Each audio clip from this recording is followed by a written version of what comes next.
Le ninja, une figure aussi célèbre que les samouraïs qui croule sous les mythes et légendes en tout genre. Bonjour et bienvenue à toi pour cette nouvelle vidéo sur les ninjas et aux légendes qui leur sont dédiées.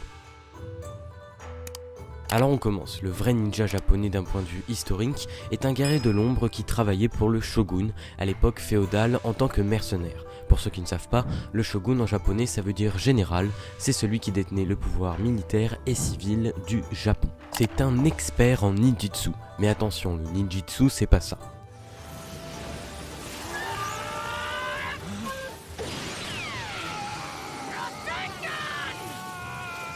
Non, le ninjutsu c'est plutôt ça. C'est un art martial qui était pratiqué par cette caste de guerriers. La culture japonaise décrit le ninja comme un guerrier qui utilise des moyens peu orthodoxes pour parvenir à ses fins. C'est tout bêtement l'inverse des samouraïs. Bien que le terme ninja d'origine occidentale soit le plus utilisé pour les décrire, en réalité le vrai nom pour décrire ces guerriers était shinobi ou kunoichi pour les femmes. C'est aussi pour ça que dans le manga Naruto, les ninjas des différents villages se nomment shinobi. Le ninja japonais est considéré comme une personne capable de se fondre dans l'obscurité afin de faire ses crimes. Sa tunique tout en noir et légère n'est plus un secret depuis le début du XVIIIe siècle. Ainsi, le ninja est vêtu d'un plastron et d'un pantalon noir qui permettent de se faufiler comme une ombre. Hormis cet accoutrement assez léger, le ninja portait des chaussettes japonaises considérées comme chaussures pour éviter tout bruit suspect. Il portait aussi une cagoule noire qui dissimulait leur identité mais qui laissait toutefois une ouverture pour les yeux. Après, bien qu'on n'ait pas vraiment de texte qui prouve vraiment la chose, le ninja selon certains mythes se déguisait parfois en prêtre, paysan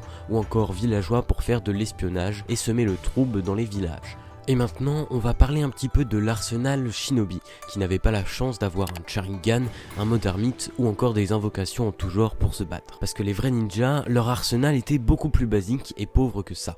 Il était constitué pour la plupart d'un katana, l'arme par excellence du ninja, qui était placée en diagonale sur son dos pour ne pas entraver ses mouvements. Étonnant mais vrai, il servait aussi de point d'appui pour escalader les murs. Il était doté aussi d'un ninjato, une sorte de dague katana du folklore moderne. Bah tiens, comme exemple, Leonardo des Tortues Ninja en possède un. D'un ou plusieurs kunai, le couteau de travail pour paysans qui est rapidement devenu une arme de jet. De shuriken, ces étoiles métalliques servant aussi d'armes de jet. Itachi et Sasuke Uchiwa des mangas Naruto en sont des experts. Et un peu plus rare mais aussi possible, d'un kusarigama, une faucille reliée à une chaîne. Et maintenant tu comprends un peu mieux pourquoi leur tenue était aussi légère.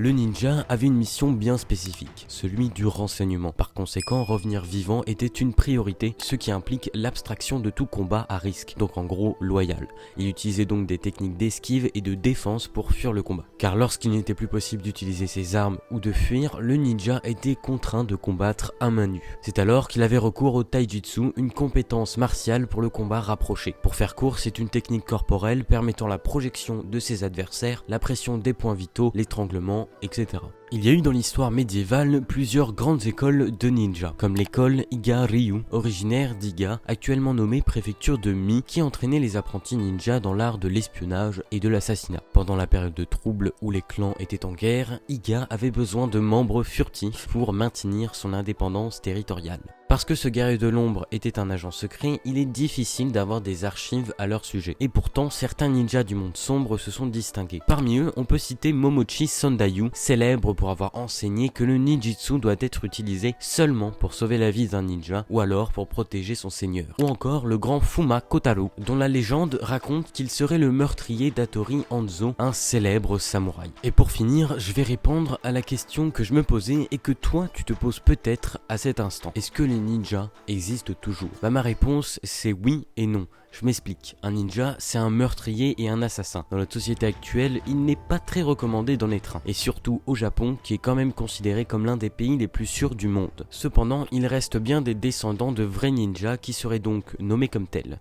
Jinichi Kawakami est considéré comme le dernier ninja au monde. Il est le dernier apprenti du Ninpo et le père de l'académie Bonkai Shinobi no Den. Il affirme être le 21e chef du clan Ban, titre qu'il a hérité après avoir terminé son enseignement au ninjutsu. En effet, depuis l'âge de 6 ans, il commence à étudier cet art sombre avec le sensei, le maître bouddhiste Masazo Ichida. Jinichi a d'ailleurs récemment ouvert son école en ligne via un crowdfunding pour transmettre la tradition ninja. Et voilà, c'est la fin de cette vidéo, j'espère qu'elle t'a plu. Si tu veux me donner un petit retour, tu peux faire un commentaire en bas de cette vidéo, je le lirai et ça permettra de m'améliorer. Tu peux aussi liker, mais seulement si cette vidéo t'a plu, et si c'est le cas, je suis super content. Et surtout n'oublie pas, la meilleure façon de me soutenir, c'est d'être resté jusqu'à la fin de cette vidéo. Alors merci, et à la semaine prochaine.